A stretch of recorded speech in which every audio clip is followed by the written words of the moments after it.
અત્યારની સરકાર એમ કહે છે કે અમે ખેડૂતોની આવક ડબલ કરી દીધી છે. ખેડૂતોની આવક ડબલ થઈ જ છે, પણ એના સામે જાવક 4 ગણી થઈ ગઈ છે. જે ખાતરની થેલી 400 રૂપિયાની મળતી એ થેલી અત્યારે 1500 રૂપિયાની મળે છે.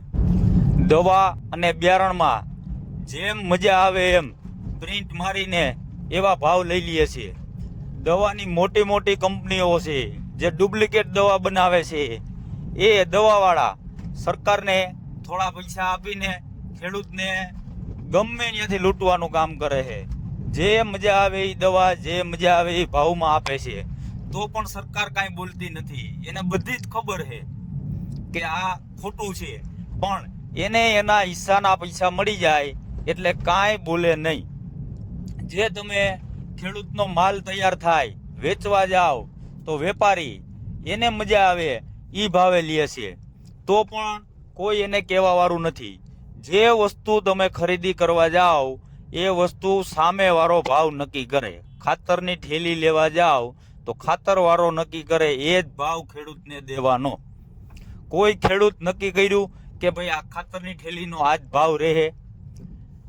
ખેડૂતનો માલ તૈયાર થયો હોય એટલે બધા જ માલના ભાવતાલ નક્કી વેપારી જ કરે છે. કોઈ ખેડૂત એમ કહે કે મારે મગફળીના 30,000 રૂપિયા લેવા છે તો એની મગફળી પડી રહે. અને જ્યારે ખેડૂત બિયારણ લેવા જાય તો કોઈ પણ જાતની કોઈ જવાબદારી એને મળતી નથી.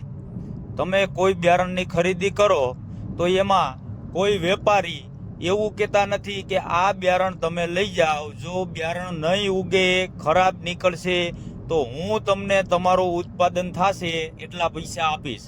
એવું કોઈ વેપારી કે કોઈ બિયારણવાળો કહેતો નથી. જે મોલ વાવેલો હોય એ ફેલ થાય એટલે ખેડૂતને આખા વર્ષની કમાણી ગઈ, તો પણ સરકાર એની ઉપર કોઈ પણ જાતનો વીમો નથી કે કાંઈ પણ વીમો આપતી નથી. જે વીમો પેલા ચાલુ હતો એ વીમો પણ અત્યારની સરકારે બંધ કરી દીધો. અત્યારે બધા વીમા પોલિસી ચાલુ છે. તમારે હોન્ડા નવું હોય કે જૂનું હોય એનો વીમો લેવો હોય તો પણ લઈ શકો. 4 વ્હીલ નવું જૂનું હોય તો લઈ શકો. એના બધાના વીમા આવે છે. અત્યારે ખેડૂત જે ધિરાણ ઉપાડે એને કોઈ જાતના વીમા સહાય નથી.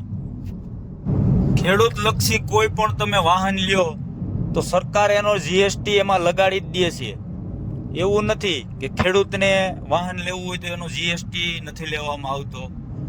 તમે ટ્રેક્ટર લ્યો તો ટ્રેક્ટરની સબસિડી ₹1,00,000 આવે તો ટ્રેક્ટરની કંપની પાસેથી સરકારે 2 લાખ જીએસટી લગાડીને જ આપણને આપ્યું છે. પછી બીજા અન્ય કોઈ વાહન છે જે ખેતીલક્ષી છે, ખેતરમાં જ હાલે છે, રોડ માથે નથી હાલતા, તો પણ એનો રોડ ટેક્સ તો ભરવાનો જ.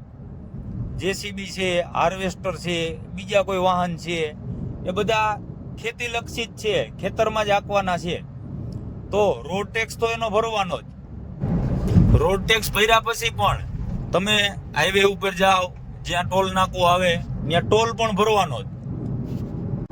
અને તો પણ સરકાર એમ કહે કે અમે ખેડૂતની આવક ડબલ કરી દેશું. તો ખેડૂતની આવક આમાં ડબલ તો થઈ, એની સામે 4 ગણા બીજું મોંઘું થયું એનું. જ્યારે ચૂંટણી આવે ત્યારે કોઈ પણ નેતા હોય, કોઈ પણ પક્ષનો હોય, તો એક જ વસ્તુથી મત માગવા આવે કે અમે ખેડૂતની સરકાર છીએ, અમે ખેડૂતના કામ કરશું.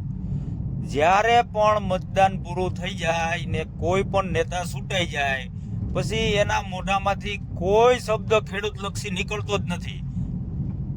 શબ્દ ખેડૂતલક્ષી નથી નીકળતો, એમ ખેડૂતલક્ષી કોઈ પણ કામ નથી થતું. જે કામ થાય એ બધા મોટા મોટા કંપની છે, કોઈ અદાણી છે, રિલાયન્સ છે કે બીજી અન્ય કોઈ છે, એના જ કામ થાય છે.